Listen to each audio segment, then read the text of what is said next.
सीतापुर नाम का एक छोटा सा गांव था। गांव की तपती दोपहर थी। चारों तरफ धूल उड़ती थी। पसीने से तरबतर लोग इमली के पेड़ के नीचे सुस्ताते थे।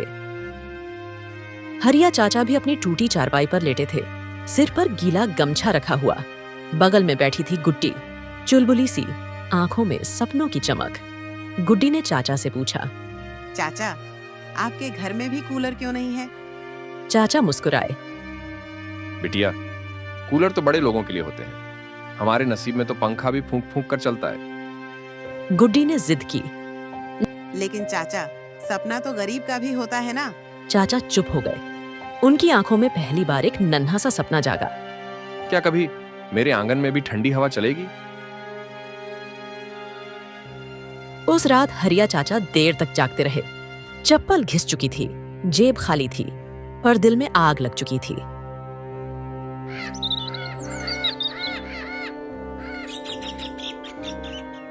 सुबह उठते ही उसे सलाह की। मुकेश, जो हलवाई की दुकान पर काम करता था, बोला, चाचा, सीतापुर बाजार में एक बढ़िया कूलर दिखा था। सेठ सुखराम के पास भी वैसा ही है। लल्लू, गांव का नटखट लड़का पीरा, बोला, हम सब मिलकर पैसे जमा करें चाचा। हरिया चाचा मुस्कुराए। हाँ भाई, मेहनत से कुछ भी हो सकता है। तय हुआ, अब सब मिलकर सपने के लिए काम करेंगे। अब गांव के बच्चे और चाचा एक टोली बन गए थे। मुकेश स्कूल के बाद काम पर जाता और हर पैसे में से कुछ चाचा के लिए बचाता। लल्लू खेतों में काम करने लगा। गुड्डी अपनी माँ के साथ राखियां बनाती और हाट में बेचती। हरिया चाचा खुद भी दो मजूरी करते।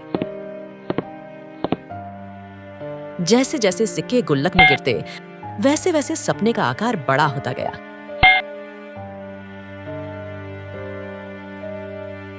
रात को सब इकट्ठे होते और गिनती करते।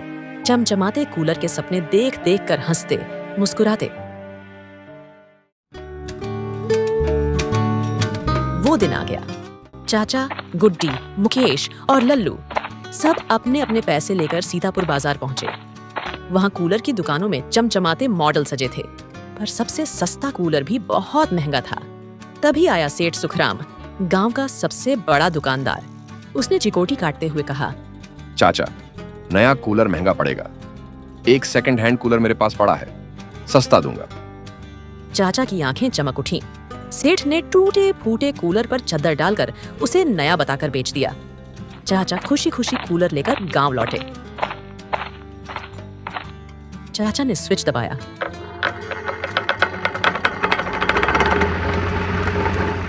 कूलर से धुआं निकला और फिर सब कुछ चुप। कूलर जल चुका था। चाचा के सपनों के साथ ही बच्चों की उम्मीदें भी राख हो गईं। गुड्डी की आंखों में आंसू थे। मुकेश गुस्से में मिट्टी पर लात मार रहा था। लल्लू का चेहरा उतर गया था। हरिया चाचा ने चुपचाप आसमान की ओर देखा, कुछ कहे बिना।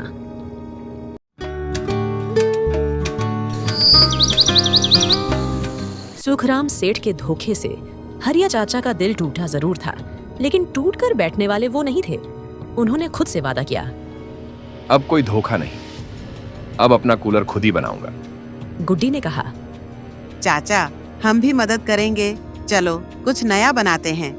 मुकेश ने कसकर मुट्ठी बांधी। सेठ ने हमें बेवकूफ बनाया है, अब हम खुद अपना कूलर बनाएंगे। टूटे पंखे, पुराने मोटर, जंग खाई लोहे की चादरें, जो भी कबाड़ में मिलता बच्चे खींच लाते। हरिया चाचा ने एक पुराना टूटा हुआ पंखा ठीक किया। मुकेश ने गांव के बिजली मिस्त्री रघु भैया से एक पुरानी मोटर जुगाड़ कर ली। गुड्डी ने बगीचे से सूखी टहनी और पट्टे इकट्ठा किए। सब मिलकर बैठे और एक कूलर बनाने की योजना बनाई। मोटर को लकड़ी के फ्रेम में फिट किया। गीली बोरी को पीछे बांध दिया ताकि हवा ठंडी हो जाए। पंखा जोड़ दिया। नीचे एक पुरानी बाल्टी में पानी रखा ताकि मोटर गर्म न हो। कूलर जैसा ढांचा बनकर खड़ा हुआ तो भले ही वह ढीला ढाला था, पर सपनों से भरा था। उस दिन गांव में हलचल थी। सब लोग देखने आए। देखो भाई, हरिया चाचा का देसी कूलर। हरिया चाचा ने झुककर भगवान का नाम लिया। स्विच दबाया।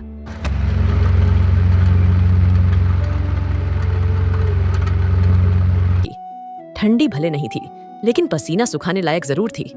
बच्चों ने तालियां बजाईं, गुड्डी नाचने लगी, लल्लू ने नारा लगाया, हरिया चाचा जिंदाबाद, हरिया चाचा जिंदाबाद। गांव के लोगों की आंखों में भी चमक थी।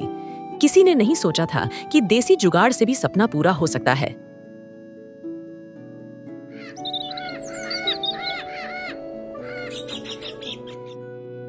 गांव के मुखिया रामदीन पंडित ने चाचा को बुलाया। बोला, हरिया, तूने तो कमाल कर दिया।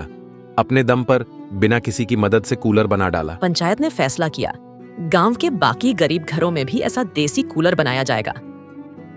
चाचा अब सिर्फ मजदूर नहीं थे, अब वो गांव के इंजीनियर बाबू बन गए थे। पर चाचा का सपना अभी पूरा नहीं हुआ था।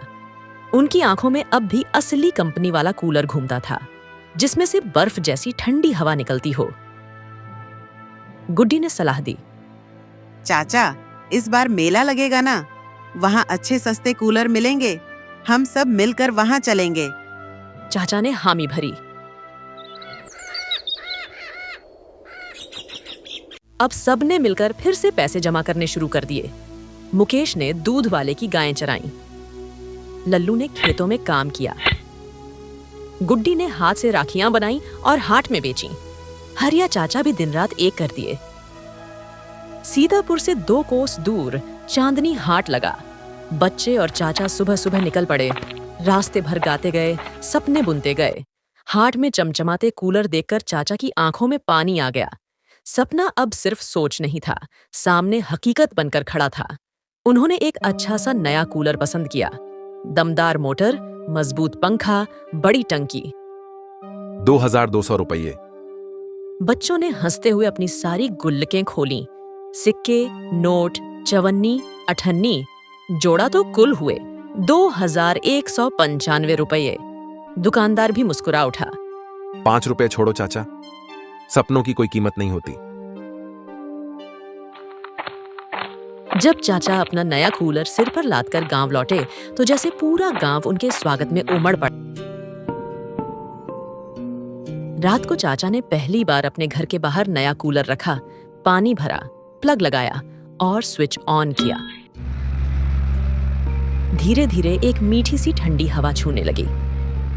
हरिया चाचा चारपाई पर लेटे छत की तरफ देखा और आंखें भीग गईं। मुकेश, लल्लू, गुड्डी भी उनके पास लेटे थे।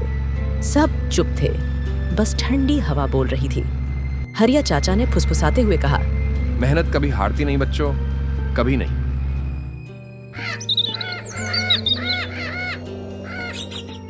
सीतापुर अब बदल गया था।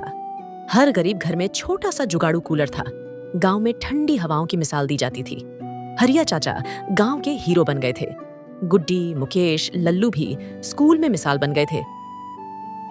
और चाचा, वो अब भी उसी चारपाई पर लेटकर सपने देखते थे, लेकिन अब उनके सपने भी ठंडी ठंडी बहते थे। गांव में अब ठंडी हवाओं का राज था। हरिया चाचा की मिसाल दूर दूर तक फैल गई थी।